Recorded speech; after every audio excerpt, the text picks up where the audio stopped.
સુરતમાં હત્યાના બનાવ અટકાવવાના નામ નથી લેતા ત્યાં ધસ્તીપુરા વિસ્તારમાં પાણીની લાઈન બાબતે થયેલા ઝઘડામાં બે જણાએ સાથે મળીને એક યુવકને ચપ્પુના ઉપરા છાપરી ઘા ઝીકી પતાવી દીધો હતો। સુરત શહેરમાં હત્યાના બનાવમાં જાણે સ્પર્ધા ચાલી રહી છે। 24 કલાકમાં સુરત શહેરમાં ત્રીજી હત્યાના બનાવથી આખું શહેર ધ્રુજી ઉઠ્યું છે।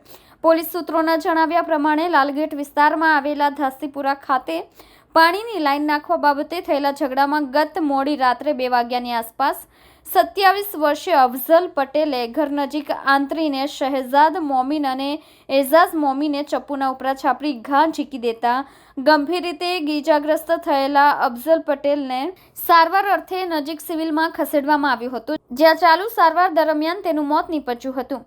હત્યા અંગે લાલગેટ પોલીસને જાણ થતાં પોલીસના ઉચ્ચ અધિકારીઓ સહિતનો કાફલો ઘટના સ્થળે દોડી આવ્યો હતો। હત્યાનો ગુનો નોંધી વધુ તપાસ હાથ ધરી છે।